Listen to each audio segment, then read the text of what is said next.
I'm going to be comparing the DC animated movie universe that kicked off with Flashpoint Paradox, a new installment just came out this year, to the Cinderella franchise based on the Cinderella fairy tale. The most recent movie actually came out in 2021, not too long ago. And we look at the highest score for each franchise. Several of the movies in the DC animated movie universe have a 100%. Batman vs. Robin, Batman Bad Blood, Justice League Dark Apocalypse, War, Batman Long Halloween Part 1 and 2. Then when you look at the Cinderella franchise, the highest score is actually 98% for this movie that came out in 1950. Yeah, the original Disney animated classic. And then when you look at the lowest score for each franchise, in the case of the DC animated movie universe, lowest score would be a 20% for Justice League Crisis on Infinite Earth Part 3. When you look at the Cinderella franchise, Cinderella 2, the first direct-to-video sequel to the Disney animated classic, and in this movie called A Cinderella Story, that's a modernization of the Cinderella folklore.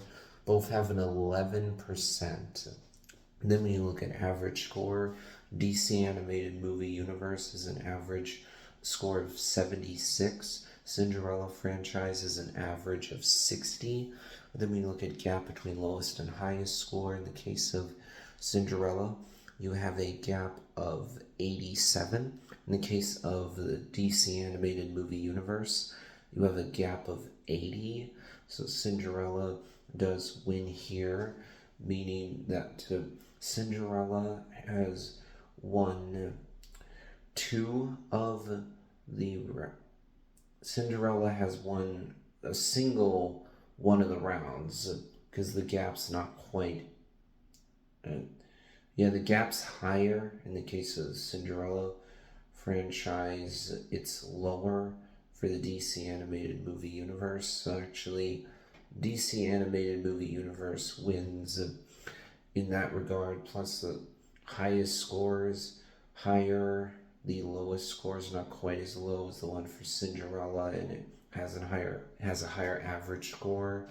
So DC animated movie universe has won every round so far, meaning it's going to win no matter what. But let's look at my personal opinion. Now, I've seen the Disney animated classic Cinderella. I've seen the 2015 remake of that film from Kenneth Branagh. I've seen the two direct-to-video Cinderella sequels to the original film. I have not seen any of the other movies right now.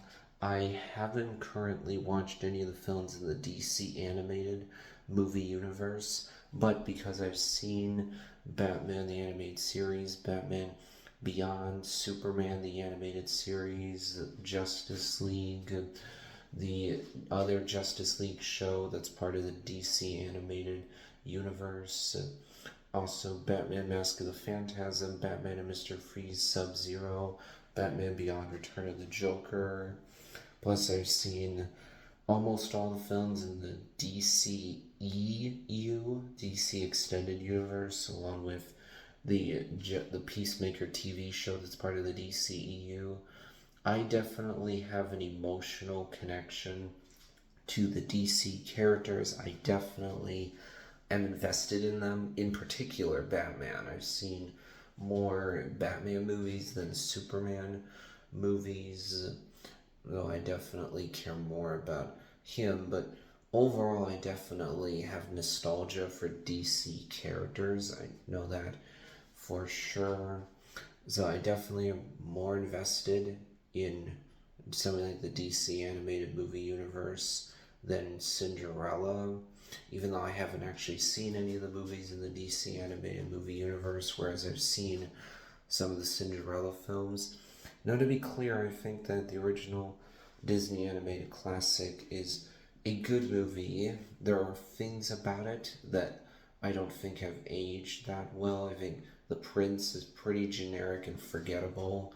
You don't know much about him at all. The relationship of his family is not fleshed out much at all. We barely see him interact with anybody other than Cinderella. In fact, we don't even see him talk to his father one time. And the romance between Cinderella and the prince is pretty shallow and superficial in the original movie. It's like they meet at a ball, and then, oh, suddenly they're just gonna live happily ever after. Yay, they met at a ball, everything's sunshine and rainbows. That's pretty old fashioned. I think the 2015 remake from Kenneth Branagh is one of the better Disney live action remakes because this one actually improves on the story from the original movie. For one, I like that the 2015 remake really downplays how much focus is put on the other animals. So if you think back to the original film, it actually spends a good amount of time with the mice, Lucifer, the cat, all the animals. The result of that is you're not spending as much time with either Cinderella or the prince. I don't think that's a good thing, to be honest. I don't think it's really aged all that well. Whereas in the remake, not only do you spend less time with the animals, but on top of that, the prince is fleshed out a lot more. He's actually an interesting, memorable character. You flesh out much more what's going on with him at the palace. We see his dynamic with his father. When he watches his father die, it's quite emotional. I like that we actually see him talk with his father. And we also flesh out the romance between Cinderella and the prince by having the two of them actually meet before the ball and talk before the ball. That was a smart change. Plus, I think considering Kenneth Branagh's history with Shakespeare adaptations, he was the right director for this story. He can bring that sense of elegance and grandeur to a story like this, which is something that very much benefits Cinderella.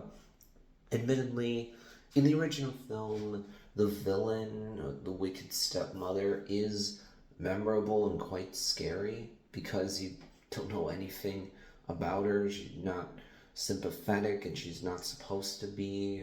You remember how wicked she is. And when Cinderella is at her lowest point, then she meets the fairy godmother. The fairy godmother changes her ragged dress into that big, beautiful dress. That is definitely a satisfying moment, to be sure. And it's easy to root for our main character because Cinderella is in a bad situation, but she still actually remains cheerful, upbeat, despite how badly her stepmother and stepsisters are treating her. You definitely want her to succeed and overcome these obstacles. Overall, I mean, I certainly like the original Cinderella. It's not my favorite Disney animated film. There's things about it that I think haven't aged too well. I like Cinderella Free, A Twist in Time. It's interesting story looking at the idea of what if the wicked stepmother and stepsisters got access to the fairy godmother's magic wand and trying to change everything to suit their own ends, so that Cinderella is in a bad situation, doesn't have her happily ever after. Then we see how our good guys overcome them. By the end of the movie, Cinderella 2 is definitely not as good or as interesting. That'll wrap things up for this video.